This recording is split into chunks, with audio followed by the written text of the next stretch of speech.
ಇಂದು ಅಪಾರ ಏಕಾದಶಿ. ಅಪಾರ ಏಕಾದಶಿಯ ದಿನದಂದು ಶ್ರೀ ವಿಷ್ಣುವಿನ ಆರಾಧನೆಯನ್ನು ಮಾಡಲಾಗುತ್ತದೆ. ಎಲ್ಲ ಏಕಾದಶಿಗಳಲ್ಲಿ ಅಪಾರ ಏಕಾದಶಿಗೆ ವಿಶೇಷ ಪ್ರಾಮುಖ್ಯತೆ ನೀಡಲಾಗಿದೆ. ಈ ದಿನ ಉಪವಾಸವನ್ನು ಆಚರಿಸುವುದರಿಂದ ವ್ಯಕ್ತಿಯ ಜೀವನದಲ್ಲಿ ಸಂತೋಷವನ್ನು ತರುತ್ತದೆ ಎನ್ನುವ ನಂಬಿಕೆ ಇದೆ. ಹಾಗೂ ವ್ಯಕ್ತಿಯು ಈ ಏಕಾದಶಿಯಿಂದ ತನ್ನೆಲ್ಲ ಪಾಪಗಳಿಂದ ಪರಿಹಾರವನ್ನು ಕಂಡುಕೊಳ್ಳುತ್ತಾನೆ. ಈ ದಿನ ವಿಷ್ಣುವಿನ ಆಶೀರ್ವಾದಕ್ಕಾಗಿ, ಶ್ರೀ ಲಕ್ಷ್ಮೀನಾರಾಯಣರ ಆಶೀರ್ವಾದಕ್ಕಾಗಿ ಮಂತ್ರಗಳನ್ನು ಪಠಿಸಬಹುದು. ಲಕ್ಷ್ಮೀನಾರಾಯಣರ ಅನುಗ್ರಹಕ್ಕಾಗಿ ಸರಳ ಮಂತ್ರಗಳನ್ನು ಪಠಿಸುವುದರಿಂದ ಏಕಾದಶಿಯ ವ್ರತದ ಪೂರ್ಣ ಫಲವನ್ನು ಪಡೆಯಬಹುದು. ಅಪಾರ ಏಕಾದಶಿಯ ವಿಶೇಷತೆ: ಈ ಏಕಾದಶಿಯಂದು ವಿಶೇಷ ಯೋಗಗಳ ಸಂಯೋಗವಿದ್ದು ವಾಮನ ರೂಪದ ವಿಷ್ಣುವನ್ನು ಪೂಜಿಸುವುದು ವಾಡಿಕೆ. ಸರಳ ಮಂತ್ರಗಳನ್ನು ಜಪಿಸುವುದರಿಂದ ಜೀವನದಲ್ಲಿ ಪಾಪಗಳು ನಾಶವಾಗಿ ಸಂಪತ್ತು ಮತ್ತು ಸಮೃದ್ಧಿ ಲಭಿಸುತ್ತದೆ ಎಂದು ನಂಬಲಾಗಿದೆ. ಹಾಗಾಗಿ ನಾವು ಇಂದು ಸರಳ ಮಂತ್ರಗಳನ್ನು ಜಪಿಸೋಣ. ಓಂ ಹ್ರೀಂ ಕಾರಂ ನಾರಾಯಣಾಯ ನಮಃ.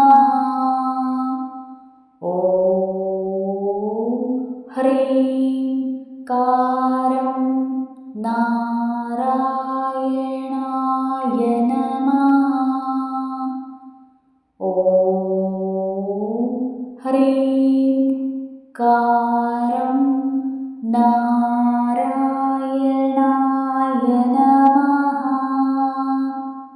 ಓಂ ಹ್ರೀಂ ಕಾರಂ ನಾರಾಯಣಾಯ ನಮಃ. ಓಂ ಹ್ರೀಂ ಕಾರಂ ನಾರಾಯಣಾಯ ನಮಃ. ಓಂ ಹ್ರೀಂ ಕಾರಂ ನಾರಾಯಣಾಯ ನಮಃ. ಓಂ ಹ್ರೀಂ ಕಾರಂ ನಾರಾಯಣಾಯ ನಮಃ.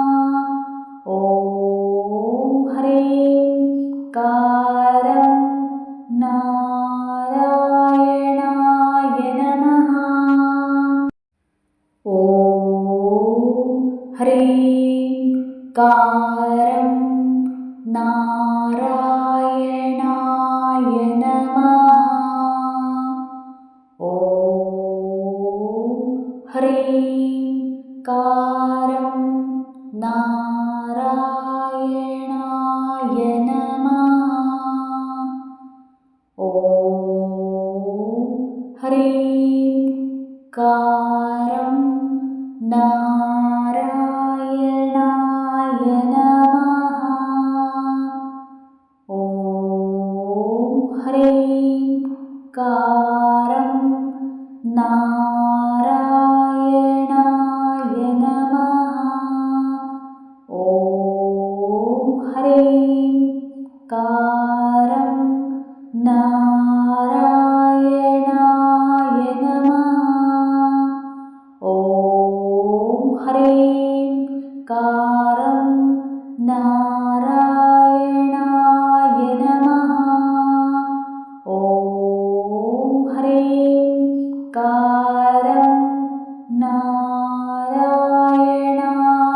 ನಮಃ.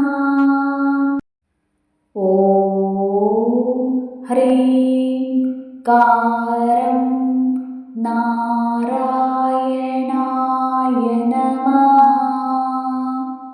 ಓಂ ಹ್ರೀಂ ಕಾರಂ ನಾರಾಯಣಾಯ ನಮಃ. ಓಂ ಹ್ರೀಂ ಕಾರಂ ನಾರಾಯಣಾಯ ನಮಃ. ಓಂ ಹ್ರೀಂ ಕಾರಂ ನಾರಾಯಣಾಯ ನಮಃ. ಓಂ ಹ್ರೀಂ